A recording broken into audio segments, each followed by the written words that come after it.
Bismillahirrahmanirrahim. Assalamualaikum warahmatullahi wabarakatuh. Alhamdulillahirabbil alamin, hamdan katsiran thayyiban mubarakan fi, la haula wala quwata illa billah. Allahumma shalli ala sayyidina Muhammad wa ala ali sayyidina Muhammad. Puja dan puji syukur kehadirat Allah. Pemirsa, senang sekali Damai Indonesiaku kembali hadir di hadapan Anda, yang pada kesempatan siang hari ini kita bersiaran langsung dari Masjid Agung Al-Jauhar Yasfi, tepatnya Jalan Raya Kampung Sawah Jatimurni, Pondok Melati, Kota Bekasi, Jawa Barat. Nah, pemirsa, kondisi negara saat ini sedang tidak baik-baik saja. Kondisi perekonomian saat ini sedang lesu. Bahkan sejumlah perusahaan mengalami kerugian yang sangat besar. Dan juga banyak sekali perusahaan-perusahaan yang memutus hubungan kerja karyawannya secara besar-besaran.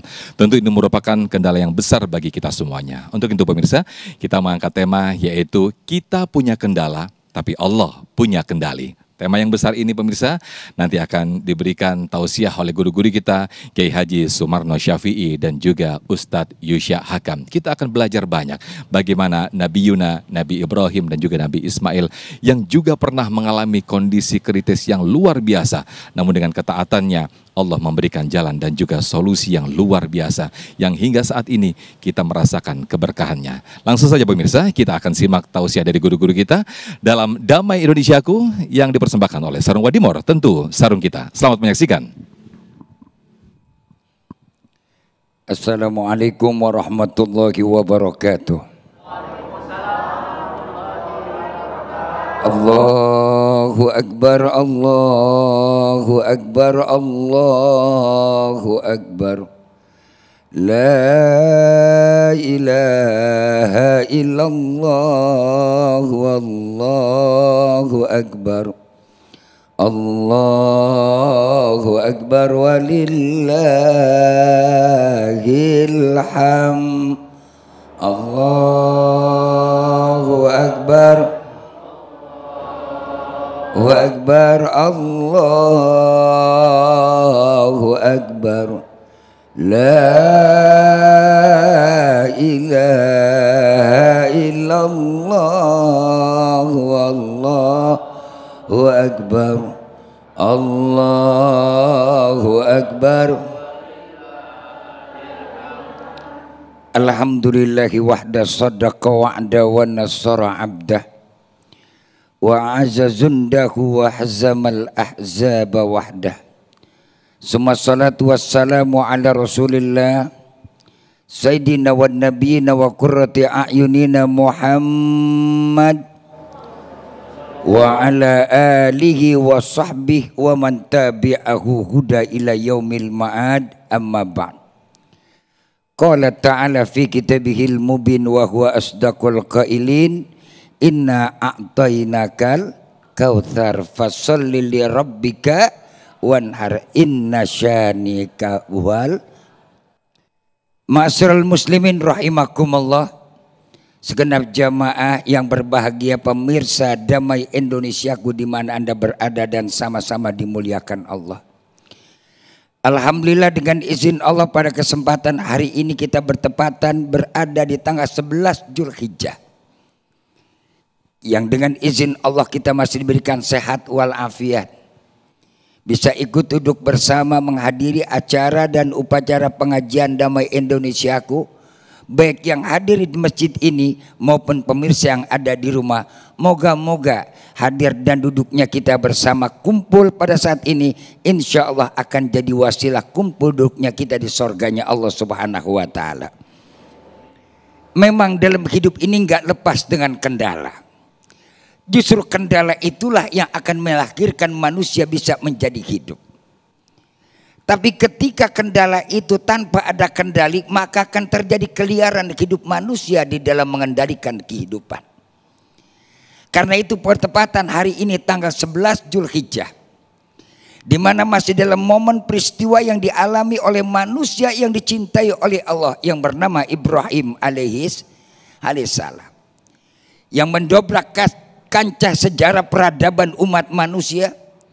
Bahkan dari peristiwa yang dialami oleh beliau, diangkat oleh junjungan alam baginda Rasul Nabi kita Muhammad menjadi satu bentuk syariat, dan syariat itu dilaksanakan oleh kita.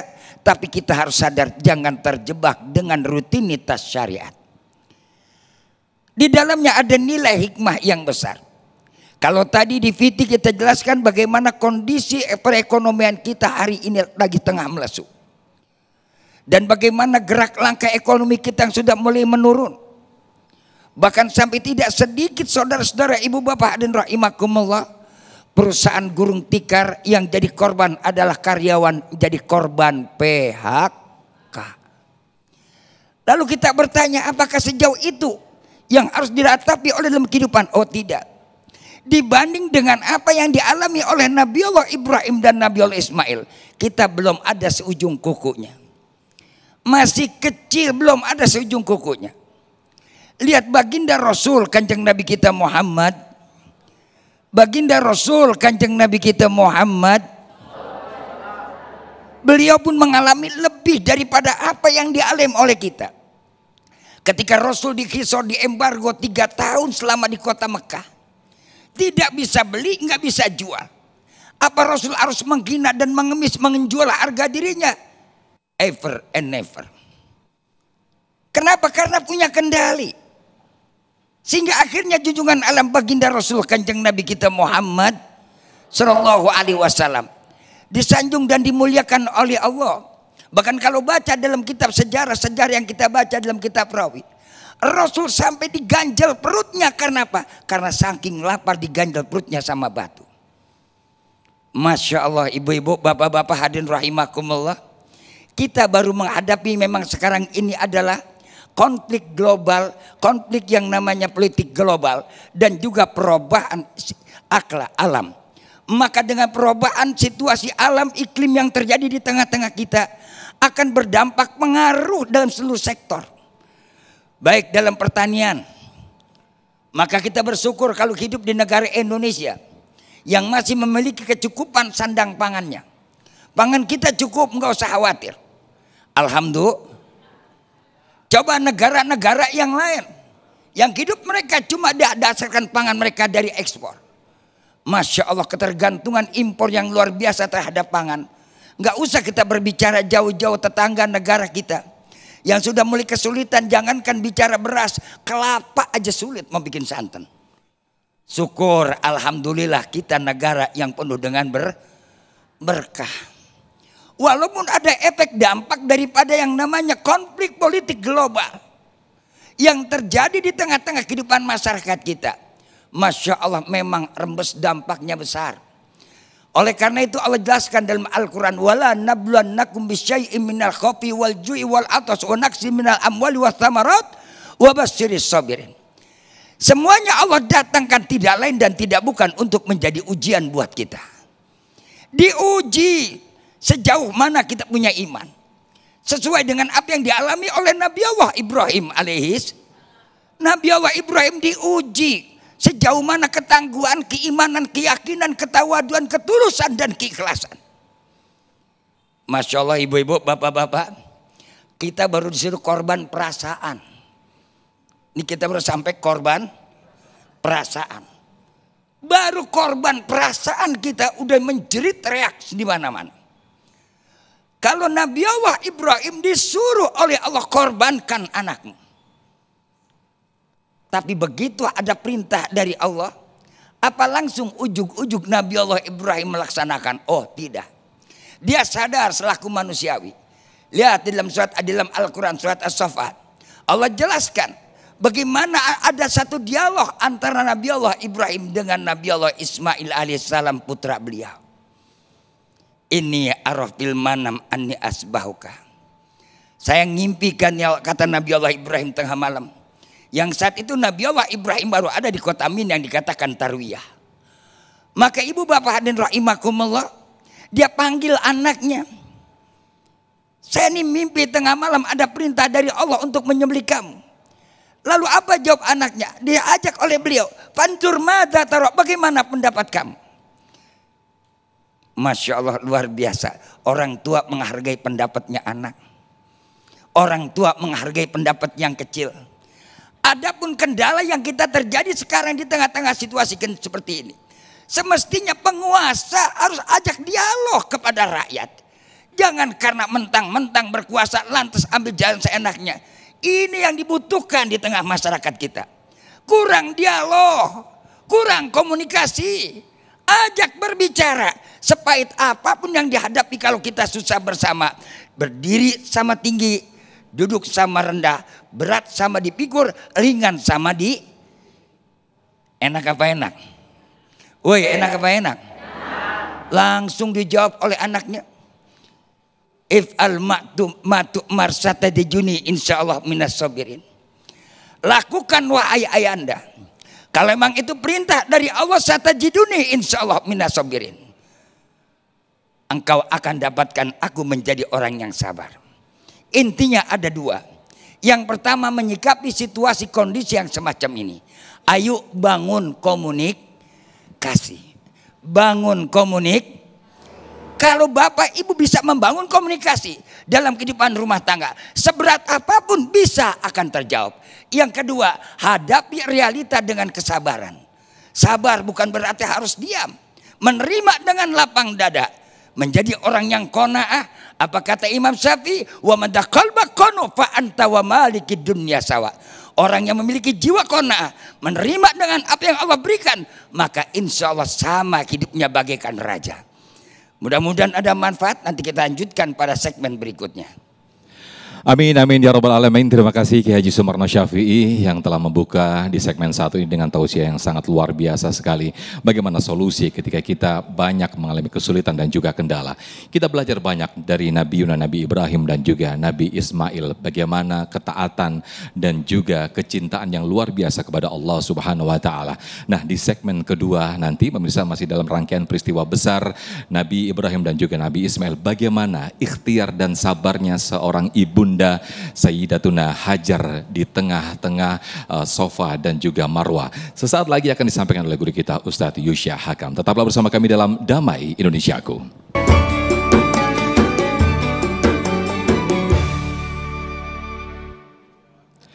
Alhamdulillahirabbil alamin. Terima kasih pemirsa masih bersama kami dalam Damai Indonesiaku dengan tema yang sangat menarik, yaitu kita punya kendala, Allah punya kendali. Tadi guru kita Kiai Haji Sumarno Syafi'i, kendala yang kita alami, beliau mengatakan belum apa-apanya dibandingkan kendala dan juga kesulitan yang dialami oleh Nabi Ibrahim alaihissalam dan juga Nabi Ismail alaihissalam. Pemirsa masih dalam rangkaian peristiwa besar yang dialami Nabi Ibrahim dan juga Nabi Ismail.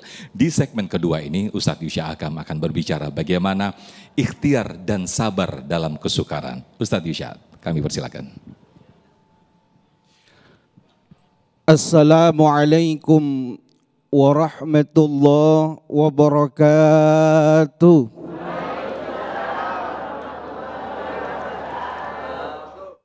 Alhamdulillah haqqa hamdi.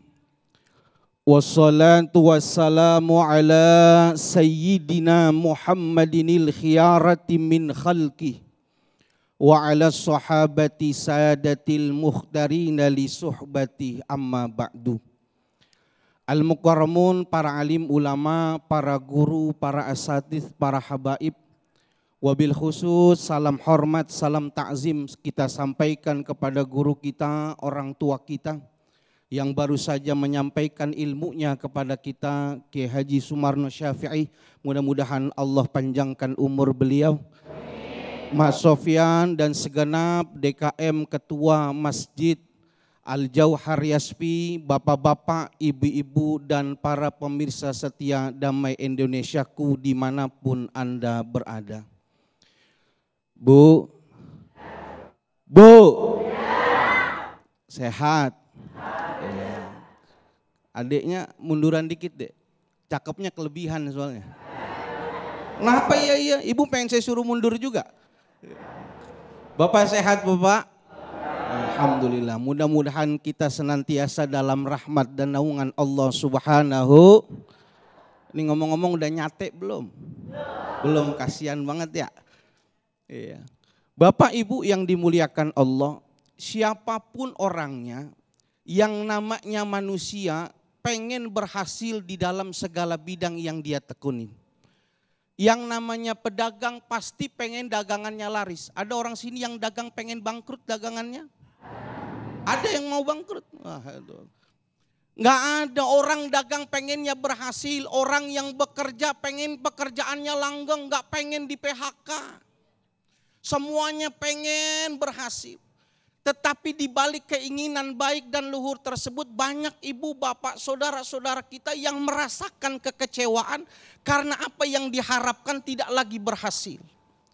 Mereka banyak di antara mereka yang memilih jalan hidup yang sudah tidak lagi agamis. Kenapa? Karena kecewa, nggak sanggup menghadap penderitaan hidup. Mohon maaf, beribu maaf kalau kita lihat di infotainment.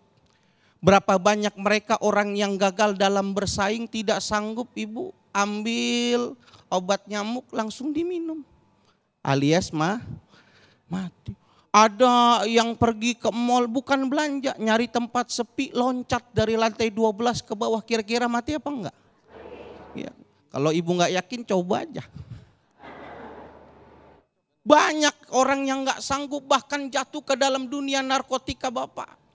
Mereka gagal dalam hidup, mereka menghindar kegagalan hidup dengan melakukan hal-hal yang tidak diajarkan oleh agama. Berapa banyak di antara orang merasa berat dengan himpitan hidup, kebutuhan yang tidak lagi sebanding antara pemasukan dengan pengeluaran. Berapa banyak di antara mereka yang menghalalkan berbagai macam cara, berapa yang korupsi, berapa yang memanipulasi data, dan berapa banyak yang memanfaatkan pangkat dan jabatan demi hasrat semata. Ini musibah yang menimpa diri seseorang yang lepas sifat sabar dan syukur di dalam hati dan dada mereka. Dan inilah contoh gambaran orang-orang yang senantiasa memaksakan kehendaknya. Dia pengen Allah selalu mengijabah doanya. Dia pengen Allah selalu mengabulkan hajat dan keinginannya. Dia lupa hakikatnya kita hanya seorang hamba diperintahkan oleh Allah hanya untuk berikhtiar. Adapun hasil semuanya ada dalam genggaman Allah. Dalam genggaman Allah. Kita cuma usaha ibu. Al-Quran mengatakan فَإِذَا قُضِيَتِ الصَّلَاةُ فَانْتَشِرُوا فِي الْأَرْضِ وَابْتَغُوا مِنْ فَضْلِ اللَّهِ. Kalau kau sudah selesai sholat, sudah bermunajat kepada Allah, maka pergilah engkau nyebar, cari rizki, cari keutamaan yang Allah berikan kepada kita. Banyak karunia yang Allah berikan kepada kita.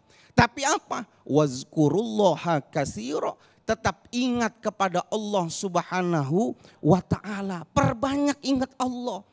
Usahanya sudah, doanya sudah. Yang ketiga, pasrahkan kepada Allah. La'allakum tuflihun. Pasti kalian menjadi orang yang bahagia. Jadi kalau kita paham semuanya di dalam kendali Allah, nggak ada lagi bu orang yang stres. Kenapa? Kita udah berusaha, yang maha menentukan adalah Allah. Kita lihat tadi disampaikan kiai perjuangan Nabi Allah Ibrahim. Nabi Ibrahim juga hebat, anaknya hebat, tapi sosok hebat itu tidak lepas daripada ibundanya juga yang hebat. Insya Allah ibu-ibu di sini seperti ibunda Nabi Allah Ismail. Bayangin ibu dengan anak kecil, dengan ayahnya ditinggal di tengah-tengah bu padang. Tidak ditinggalin bekal, nggak dikasih uang sangu. Tuh ibu kalau begitu tuh ditinggal sama suami gitu ngapain tuh? Paling ibu nyanyi. Ya kan tega banget.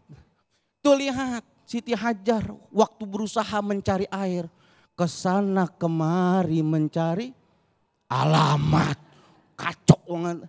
Kesana kemari mencari air, mencari alamat mah bukan Siti Hajar itu ya Pak. Itu mah siapa itu? Itu dah. Mencari air berusaha dari Bukit Sofa dan Marwah.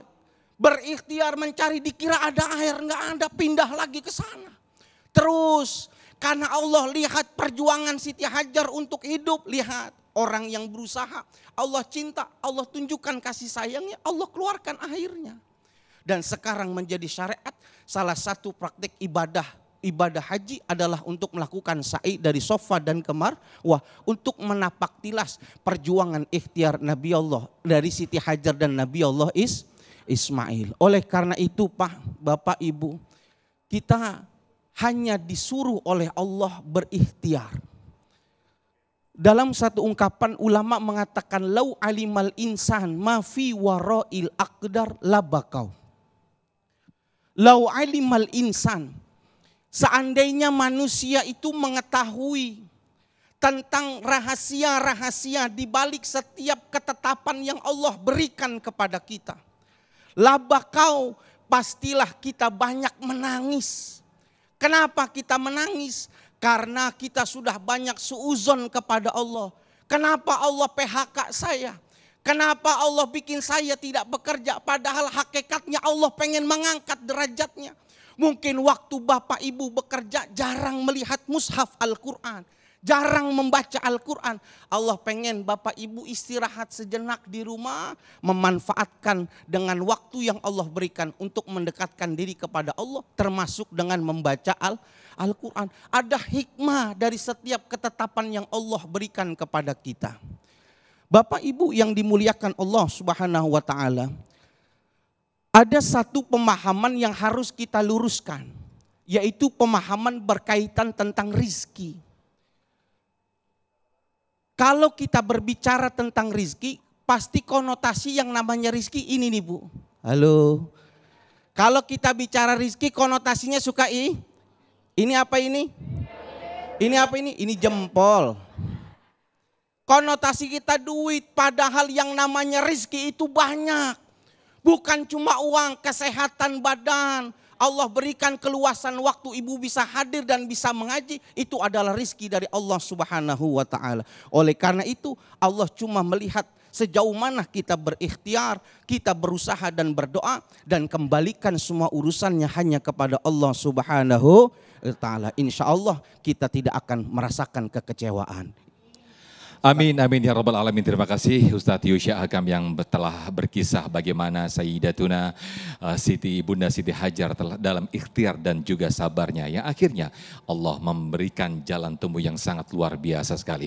Nah pemirsa, di segmen berikut kami akan persilakan nanti segmen tanya jawab. Tapi sebelumnya Ki Haji Sumarno Syafi'i sudah bersiap-siap untuk berbagi berkah bersama Luwak White Coffee.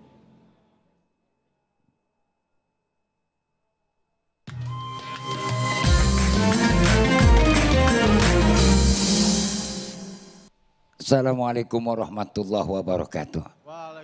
Ibu bapak yang berhadir khususnya di sini dan juga ada para pemirsa yang berbahagia. Saya berdiri di sini ingin membagi berkah dari kopi luwak. Siapapun di antara jamaah yang hadir khususnya bisa menjawab, insya Allah cash and carry 1 juta. Mau enggak? Mau enggak? 1 juta kan belum kebagian daging korban. Sekarang ikut hadir dapat 1 juta asalkan bisa menjawab pertanyaan. Pertanyaan apa yang tadi saya sampaikan, saya kembali lontarkan kepada ibu dan bapak. Betul nggak menyimak, betul nggak bisa mengikuti apa yang tadi disampaikan. Apa Pak pertanyaannya? Simple gampang. Apa mimpinya Nabi Allah Ibrahim alaihissalam yang menjadi perintah Allah kepada beliau? Apa isi perintahnya? Yang bisa jawab silakan ngacung. Ayo 1, 2, 3. Ibu yang lain baru datang. Silakan yang maju, siapa nih? Maju. Maju Neng.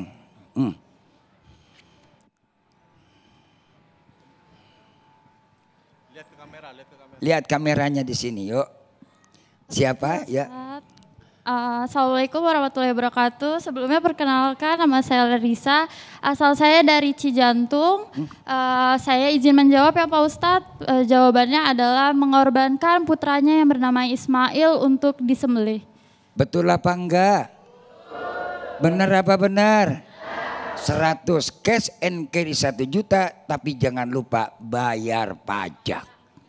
Terima kasih Pak Ustadz. Ini hadiahnya. Langsung. Nih.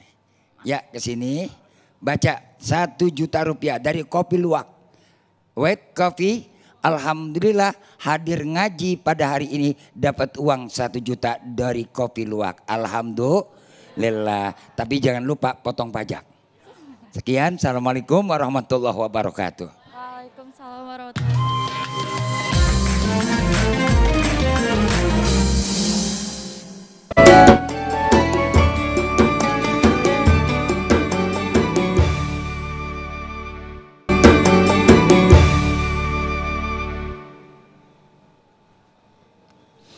Terima Terima kasih pemirsa, masih bersama kami dalam Damai Indonesiaku yang dipersembahkan oleh Sarung Wadimor, tentu sarung kita dengan tema yang sangat menarik, yaitu kita punya kendala tapi jangan khawatir, Allah punya kendali.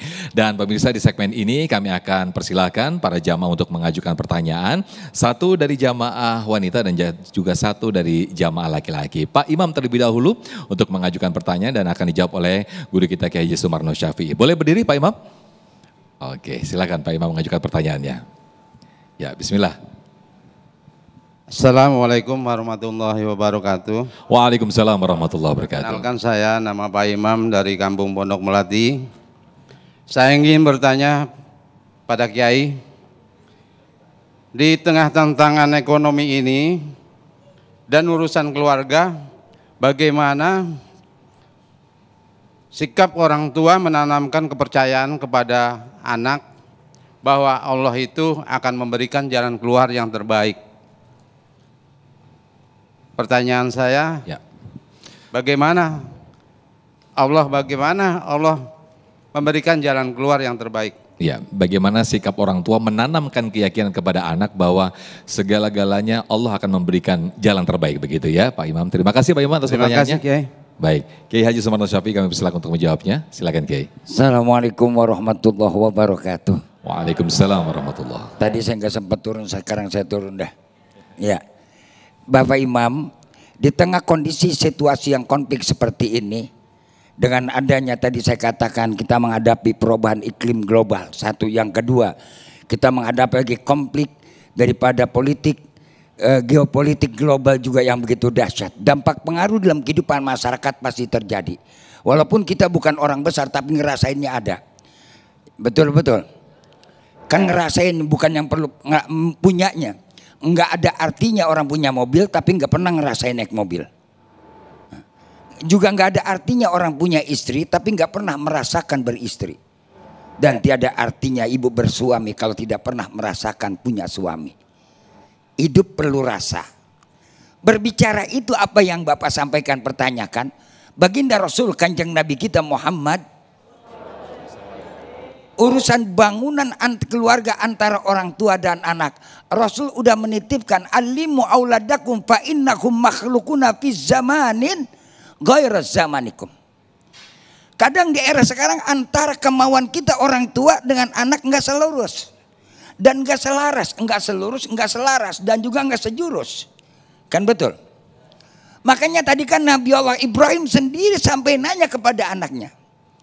Apa? Pandur mada taro.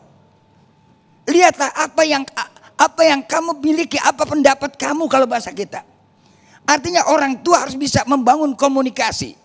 Komunikasi yang pertama dibangun oleh orang tua adalah yang pertama, bagaimana orang tua bisa menanamkan etika, menanamkan pendidikan, menanamkan akidah kepada anak kita. Nabi Allah Ibrahim sukses sehingga anak bisa memerintahkan, if al matu'mar satajiduni insyaallahu minasabirin. Ketika anak itu menjawab dengan ungkapan itu yang Allah maktubkan dalam Al-Quran, ada satu rahasia. Karena Ibrahim mendidik anaknya bukan dengan kesenangan. Ibrahim mendidik anaknya bukan dengan kemewahan. Bayangkan dari seorang raja yang tinggal di negeri Sam, anaknya harus taruh di mana? Di kota Mekah yang dulu namanya Bekah, di padang tandus yang gersang, di lembah yang tidak ada apa-apa. Anak kita, Bu, Pak, sekarang jangankan kita ajak bicara, jalan bersama.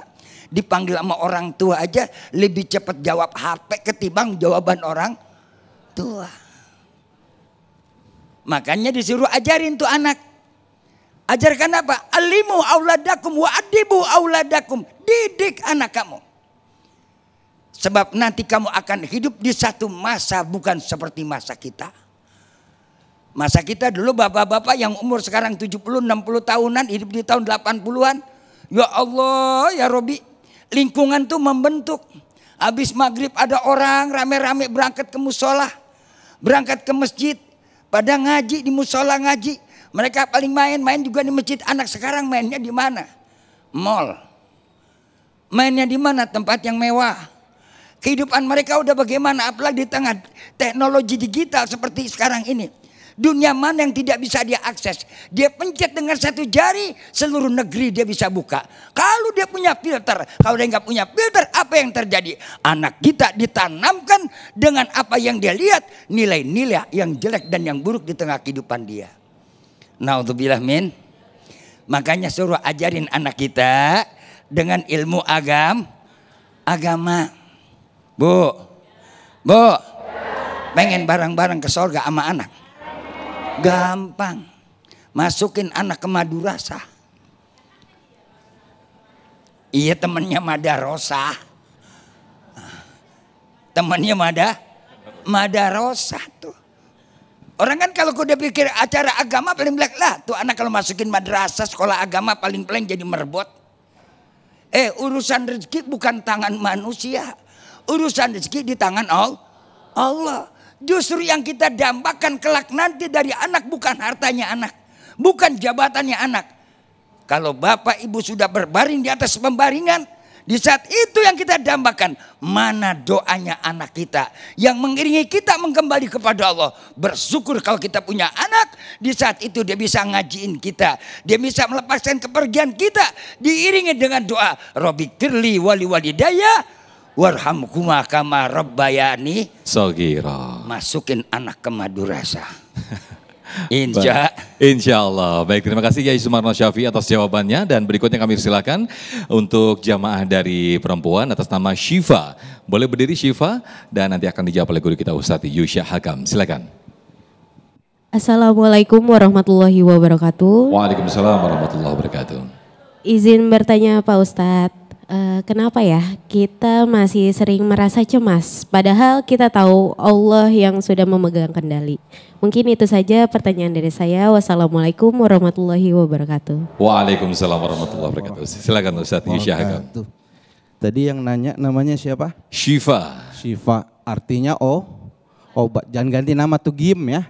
Iya, udah bagus namanya Syifa. Kenapa kita masih cemas padahal kita tahu Allah sudah megang kendali? Pertama, karena faktor keimanan kita kurang. Wa may yu'min billah yahdi qalbah. Kalau keimanan kita kuat kepada Allah, Allah pasti kasih petunjuk kepada kita. Wajar kalau kita cemas. Kenapa? Manusiawi. Tapi yang perlu kita pelajari, hakikatnya pasti Allah memberikan kepada kita, mengijabah doa kita. Tetapi cara Allah untuk mengabulkan doa kita itu yang harus kita pahami. Syekh Baijuri di dalam kitab Jauharut Tauhid beliau mengatakan, Tuhfatul Murid fi Jauharut Tauhid beliau mengatakan, cara Allah mengijabah doa kita itu macam-macam. Ada yang Allah mengijabah langsung dibayar kontan dan sesuai dengan keinginan kita. Ini udah jelas pasti nggak cemas. Yang cemas kan yang belum diijabah, betul. Ini yang pertama langsung Bu, ibu sakit banget, asam urat ya kan, kebanyakan makan daging ya kan, walah. Udah ya Allah, pengen sembuh ya Allah, besok pengen datang ngaji, pengen ngelihat Kiai Sumarno Syafi'i ya Allah. Doa semalam sekarang sembuh, ini kadang Allah mengijabah langsung. Yang kedua, kadang Allah mengijabah doa, Allah kasih doanya, Allah ijabah doanya, tapi ngasihnya nggak sekarang, entar pada waktu yang tepat. Kenapa? Sekarang belum maslahat kalau dikasih. Contohnya apa? Ditundanya nih, ada anak kecil main apa orang sini, tahu main kotor-kotoran dah, apa main tanah. Main tanah dia pegang, tembelek dia pegang. Tahu tembelek nggak Ibu? Tahu ya orang sini mah ya. Dia pegang, bapaknya datang bawa makanan, terus anaknya bilang, Pak minta makanan, Pak minta. Sama bapaknya kira-kira dikasih apa enggak? Enggak dikasih, kenapa? Tangannya masih kotor. Nanti dikasihnya kapan? Kalau tangannya udah bersih. Kalau dikasih tangannya masih kotor, itu makanan bukan jadi sehat, jadi bawa penyakit. Ditundanya tetap dikasih, tapi melihat waktu yang tepat, itu yang bikin galau. Kalau memang bukan jodoh, Allah jauhin. Gak usah pakai cemas gitu ah. Masih banyak yang lain coba. Iya, belum nikah kan? Nah, kelihatan gak ada bebannya. Iya, tenang aja gak usah cemas. Dan yang ketiga, cara Allah mengijabah itu bagaimana? Caranya Allah ganti. Mungkin bisa jadi si solihin itu bukan orang yang baik. Allah datang ini namanya Rehan orangnya. Iya, kenapa? Bisa jadi solihin orangnya galak. Nah, Rehan orangnya rada lembut, cuma rada geblek dikit doang. Nah, makanya jangan cemas, iman kita kudu kuat, ngajinya yang rajin supaya apa? Saya percaya Allah punya kuasa dan semua yang Allah tetapkan itu baik buat saya. No galau ya. Iya. Baik, terima kasih Ustadz Yusya Hakam atas jawaban yang selalu biasa sekali. Satu analogi yang sangat menarik sekali yang telah disampaikan oleh guru kita Ustadz Yusya Hakam, itu artinya menjadi evaluasi dan juga satu tadabbur buat kita semuanya. Pantaslah kita untuk membersihkan diri itu terlebih dahulu, mensucikan diri itu terlebih dahulu untuk lebih pantas lagi mendapatkan apa yang kita inginkan dari Allah Subhanahu wa taala. Nah, pemirsa, nanti kita masih ada satu segmen lagi untuk tanya jawab, tapi saya akan sampaikan terlebih dahulu di segmen 5 nanti ada segmen ulama menjawab, di mana pertanyaan-pertanyaan sudah masuk lewat Instagram kami @damaiindonesiaku_tv1 yang sudah masuk lewat kolom komentar. Kami akan bacakan satu persatu dan akan dijawab nanti di segmen 5. Tetaplah bersama kami dalam Damai Indonesiaku.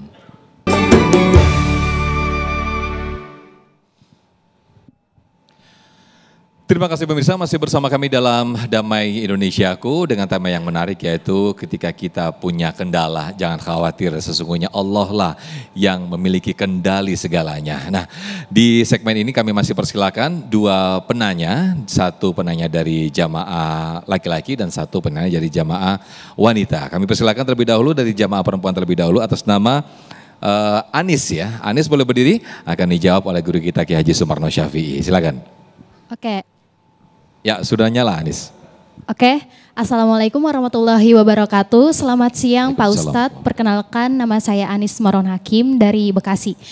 Izin bertanya, bagaimana kita menanamkan rasa tenang dalam diri bahwa Allah itu mengendalikan segalanya di tengah dunia yang serba tidak pasti dan penuh distraksi ini? Terima kasih.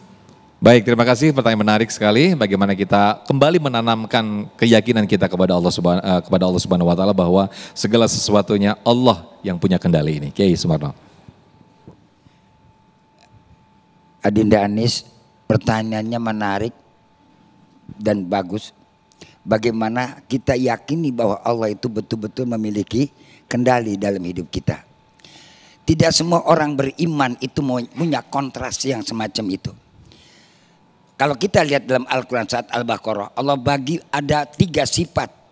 Dari ayat 1 sampai ayat 22, ada kategori orang yang bertakwa, ada kategori orang yang munafik, ada kategori lagi orang yang kafir.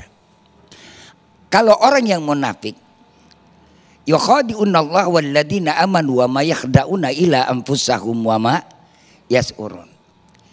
Timbulnya ada keraguan, kerancuan di dalam jiwa kita. Karena ketika itu ada pertentangan antara iman dan tidak, antara yakin dan tidak. Maka para ulama menjelaskan bagaimana supaya kita yakin bahwasannya itu punya kendali. Allah memiliki kendali yang kuat terhadap kita. Iman itu bukan sekedar kita ucapkan al-khudu wal inqiyad. Apa arti al-khudu? Patuh, taat, yakin. Patuh, taat, yakin. Kita tanya diri kita, udah sampai belum kepatuhan? Udah sampai belum titik taat kita? Udah sampai belum titik keyakinan kita? Kalau udah sampai kepada titik itu nggak ada keraguan, pasti setiap ada kendala, ada kendalinya. Sebab apa? La yukallifullahu nafsan illa usaha.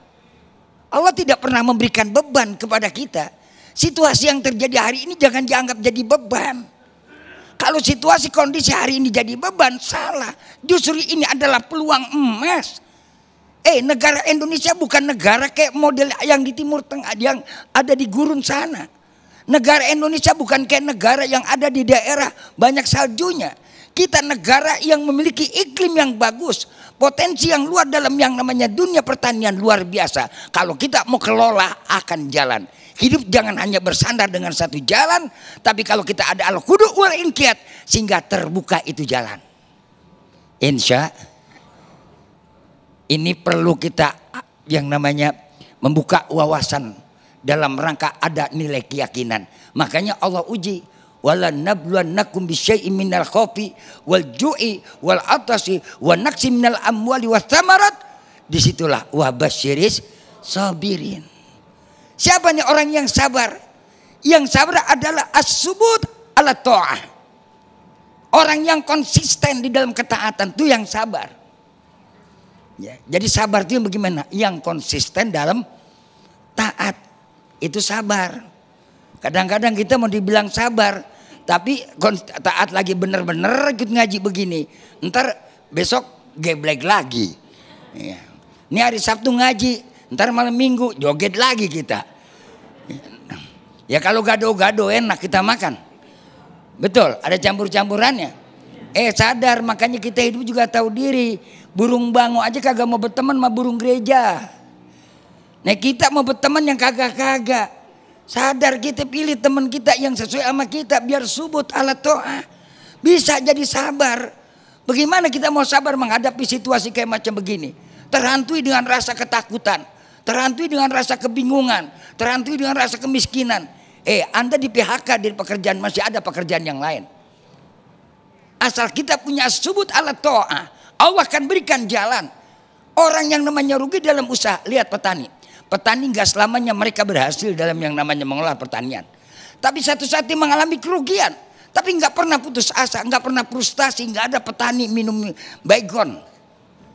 Karena gara-gara cuman yang namanya ladangnya puso. Dimakan daripada oleh hama.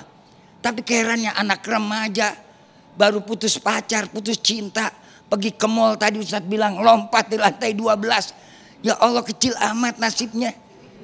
Ya Allah kayak perempuan gak ada aturan, gak ada di dunia dia doang. Kayak laki-laki cuman dia doang. Itu zamannya Romi dan Juli, Kais dan Laila. Now zaman sekarang zaman terbuka. Anda mau cari cowok yang ganteng hari ini banyak. Anda mau cari cewek yang cakep banyak. Apalagi di era teknologi. Apa sih yang bisa dirubah? Hidung pesek jadi mancung, bibir luar jadi imut-imut, pukulan beduk bisa jadi baskom.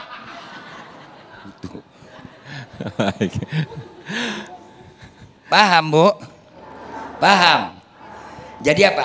Tanamkan tadi al-khudu wal inkiyat, patuh, taat dan yakin. Yakin bagaimana? Kalau udah yakin betul-betul insya Allah akan terjawab tangan hidup kita. Makasih.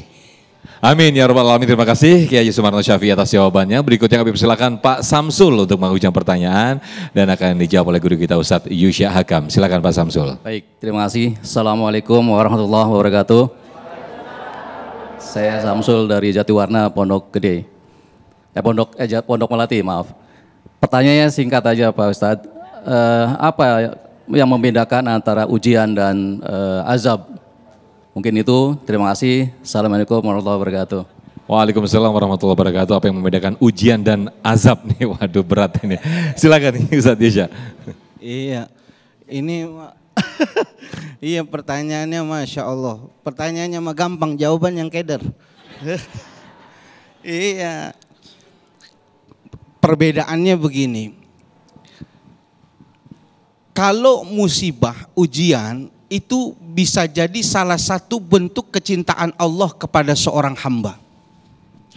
Karena kalau Allah sudah cinta kepada seorang hamba, sebelum hamba itu diangkat derajatnya, Allah pasti kasih ujian dulu. Idza ahabballahu abdan ibtalahu. Ketika Allah sudah suka kepada seorang hamba, maka Allah kasih ujian dulu. Bagaimana dia menerima ujian itu? Kalau dia lulus, derajatnya dinaikin oleh Allah.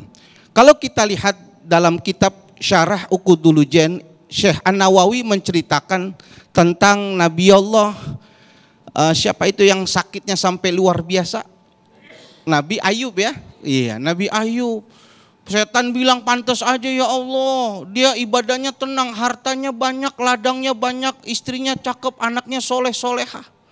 Itu ibu semuanya dihabiskan semua.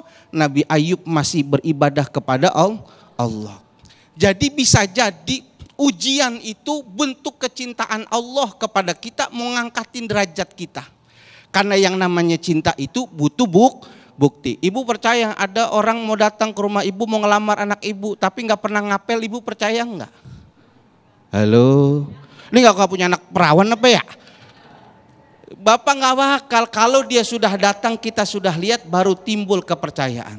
Yang kedua, kalau ujian itu tujuannya Allah itu buat apa? Ngapus dosa-dosa kita. Kafaratuz dzunub. Tetapi kalau azab itu Allah berikan karena orang ini udah selesai nih, udah finish. Rasulnya sudah diturunkan, ajarannya sudah diturunkan, tapi sudah tidak lagi mau beriman. Maka Allah Subhanahu wa ta'ala siksa dan azab mereka. Dan ini hanya berlaku pada umat-umat terdahulu, tidak kepada umat Nabi Muhammad SAW. Kenapa? Bentuk rahmat dan kasih sayang Allah kepada Nabi Muhammad. Wa makanallahu liyu'azibahum wa anta fihim. Allah tidak akan mengazab umatmu ya Muhammad apabila kau sudah berada di tengah-tengah mereka. Sekarang Rasulnya sudah tidak ada, tapi bentuk kecintaan Allah adalah ketika Allah Subhanahu wa ta'ala tidak membinasakan kita. Kenapa? Bentuk cinta kepada Nabi. Jadi kalau ujian itu apa? Ujian itu untuk menaikkan derajat kita kepada Allah dan untuk menghapuskan dosa-dosa kita. Kalau azab mudah-mudahan enggak dah kita dah. Kenapa? Itu bentuk siksaan terakhir Allah yang diberikan kepada umat-umat terdahulu. Wallahu alam bishawab. Baik, Masya Allah, terima kasih Ustadz Yusya Hakam atas jawaban yang sangat luar biasa sekali ini. Dan di segmen berikut pemirsa, ada segmen Ulama Menjawab, di mana kami akan bacakan pertanyaan yang sudah masuk lewat Instagram kami, @damaiindonesiaku_tv1, berkaitan dengan tema kita, yaitu kita punya kendala, Allah punya kendali. Nanti akan dijawab oleh guru-guru kita. Tetap bersama kami dalam Damai Indonesiaku.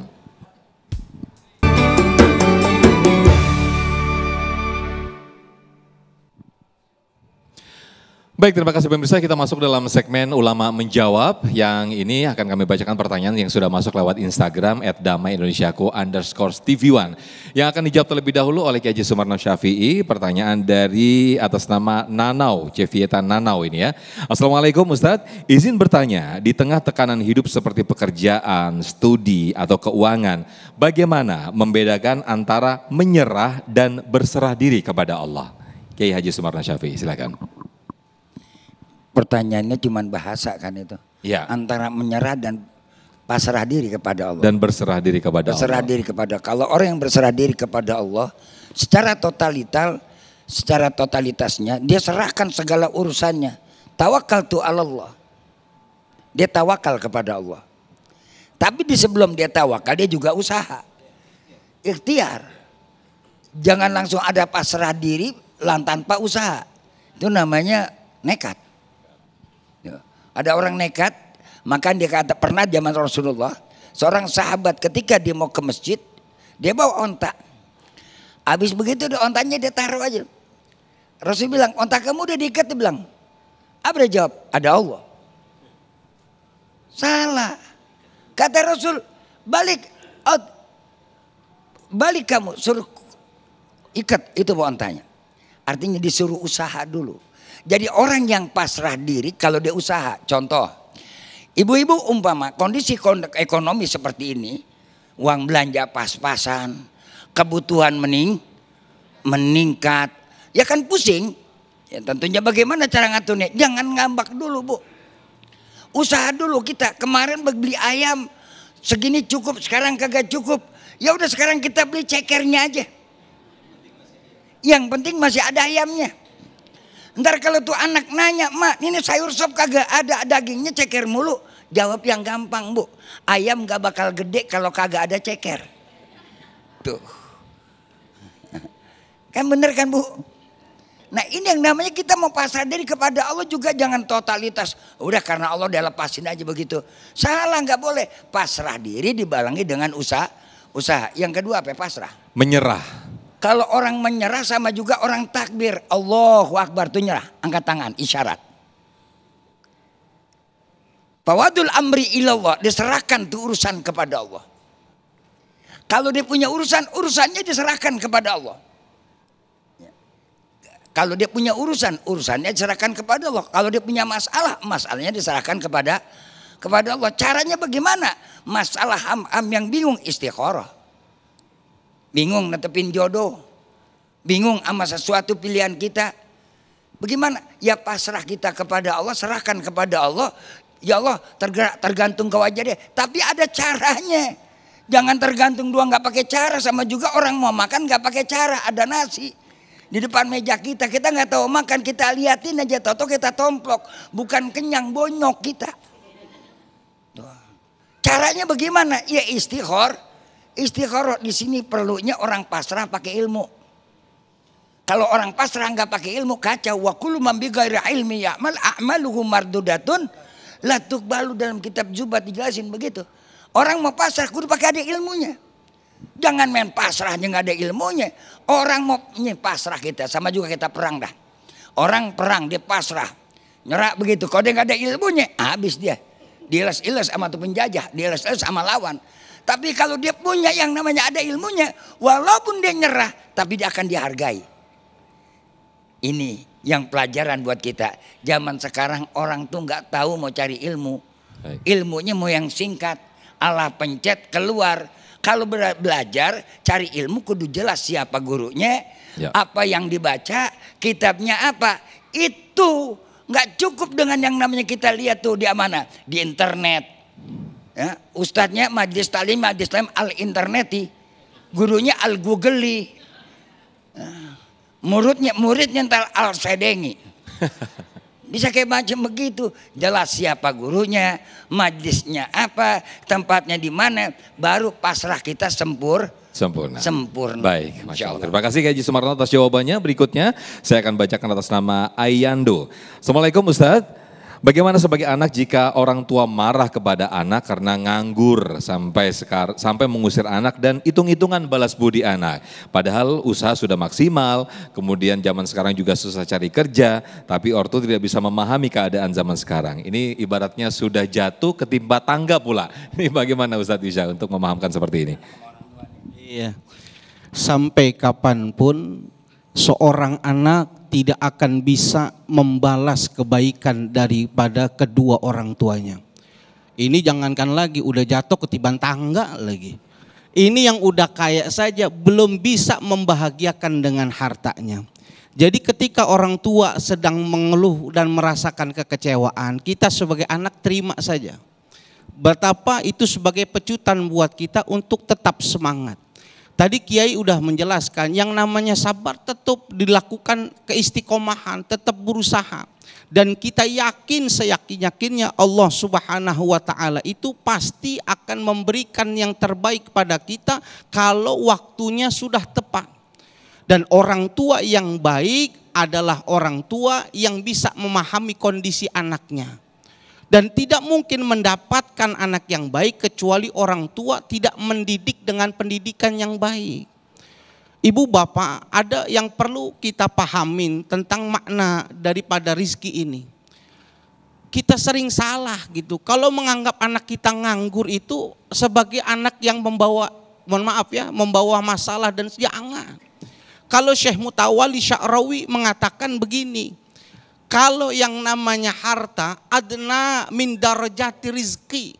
Harta itu rizki yang paling rendah ibu.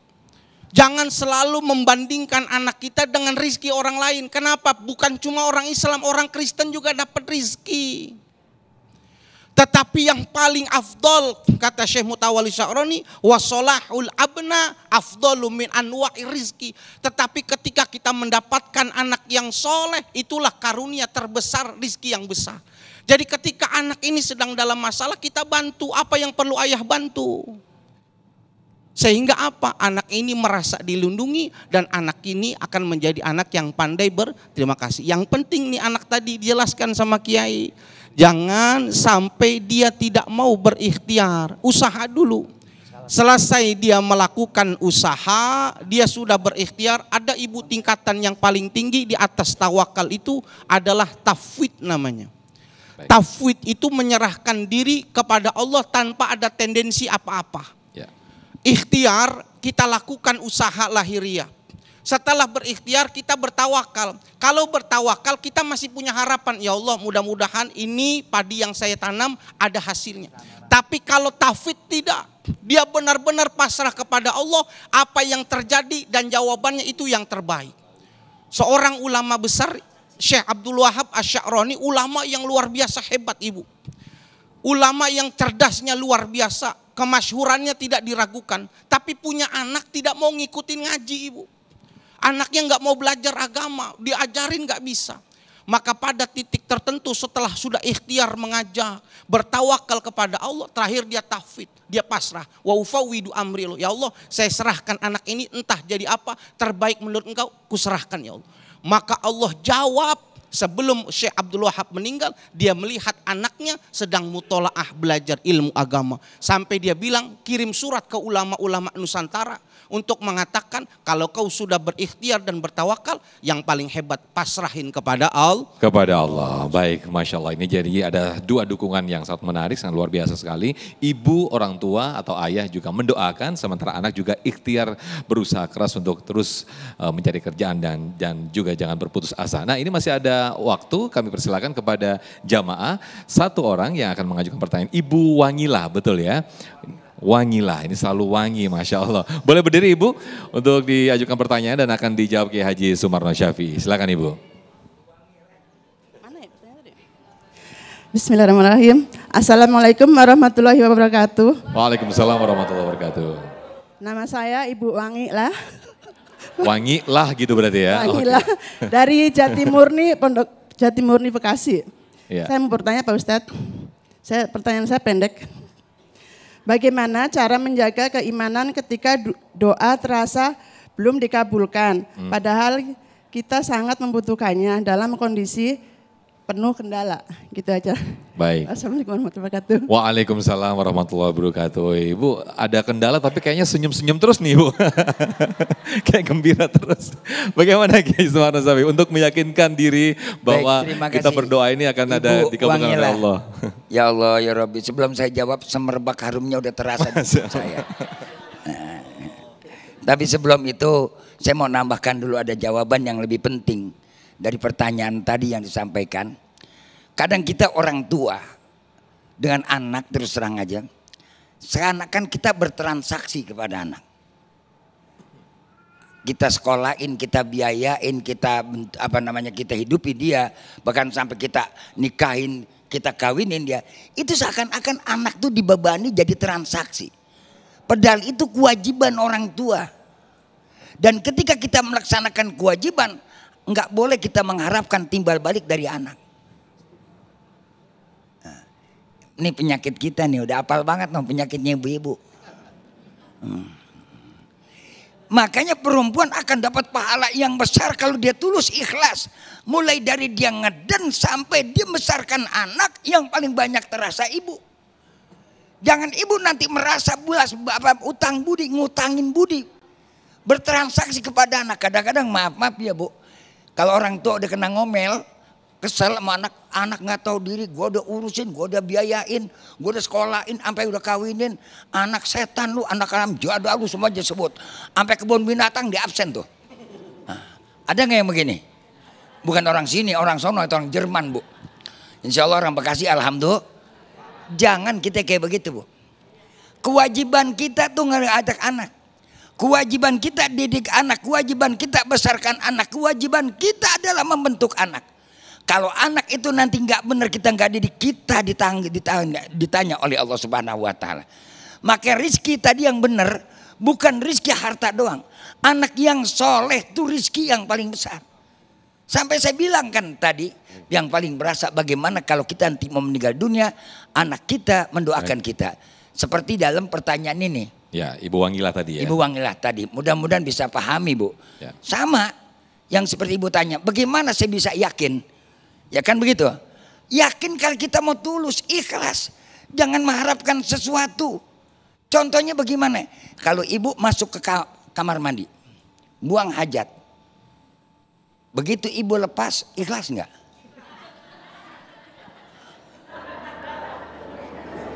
Itu belajar ikhlas di situ aja tuh.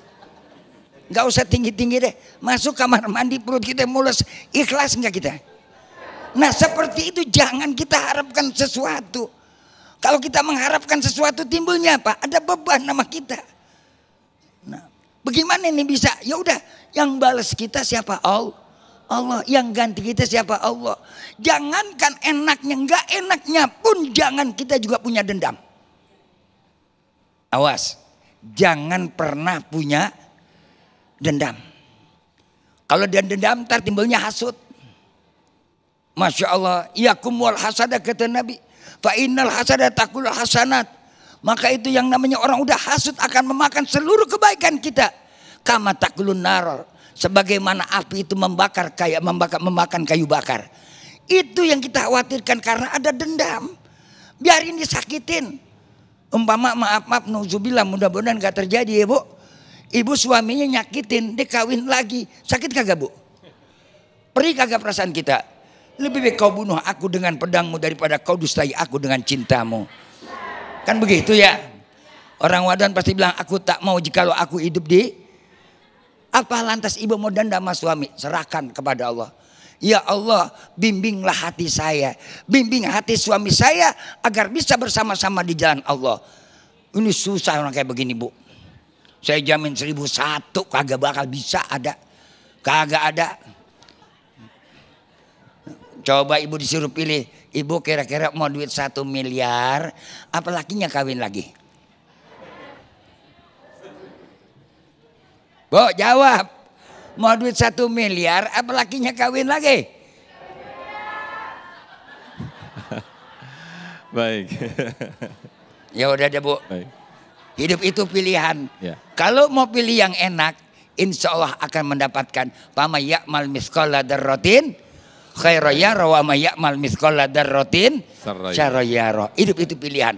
Mau pilih yang enak, maka kita juga menghadapi risiko. Mau pilih yang tidak enak, maka kita juga menghadapi risiko. Hidup itu siap menghadapi tantangan. Ya. Artinya hidup itu harus berjuang. Berani hidup adalah berani berjuang. Takut berjuang, jangan hidup. Baik, Masya Allah, terima kasih Haji Sumarno Syafi'i dan juga Ustadz Yusya Hakam atas tausiah yang disampaikan pada siang hari ini dengan tema yang menarik, yaitu kita punya kendala, Allah punya kendali. Mudah-mudahan apa yang disampaikan oleh guru-guru kita menjadikan hikmah dan juga ibroh dan juga meningkatkan ketakwaan kita kepada Allah Subhanahu wa Ta'ala, karena segala sesuatunya kita semakin berpasrah kepada Allah Subhanahu wa Ta'ala dengan tetap diiringi ikhtiar yang tinggi.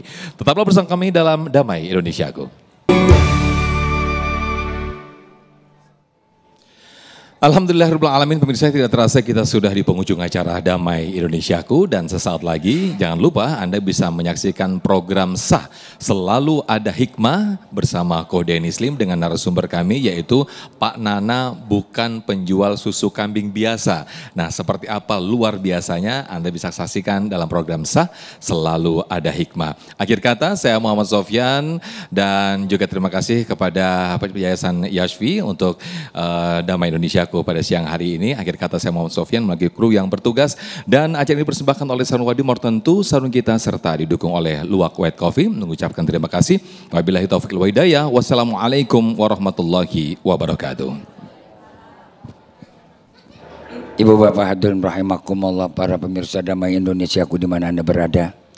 Mari sama-sama kita tutup acara pertemuan pengajian kita dengan membacakan doa.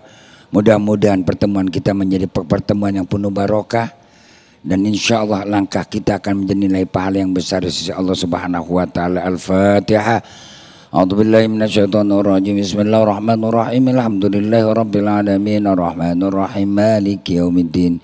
Iyyaka na'budu wa iyyaka nasta'in. Ihdinas siratal mustaqim. Shiratal ladzina an'amta 'alaihim ghairil maghdubi 'alaihim waladdallin. Amin Allahumma amin ya rabbal alamin ya mujibas sa'ilin wa ya mujibad da'watal muttarin. Allahumma shalli wa sallim ala sayyidina Muhammad wa ala alihi washabihi wa sallim tasliman katsira. Allahumma amnun alaina bisifa'il ma'rifah wa hablana tashihal muamalah fima bainana wa bainaka ala sunnah warzuqna sidqat tawakkuli alaika wa husna dhanni bik wa amnun bikulli ma yuqaribuna ilaika zulfa ya arhamar rahimin. Rabbana taqabbal minna innaka antas samiun alim fatub alaina innaka antat tawwabur rahim. Rabbana arinal haqqa haqqan warzuqna ittiba'ah wa arinal batila batila warzuqna istinabah. Rabbana atina fid dunya hasanah wa fil akhirati hasanah wa qina adzabannar. Wa sallallahu ala sayyidina Muhammadin khairal qi ajma'in. Subhana rabbika rabbil izzati amma yasifun. Salamun alal mursalin walhamdulillahi rabbil alamin. Wallahul muwaffiq ila aqwamit thoriq. Assalamualaikum warahmatullahi wabarakatuh.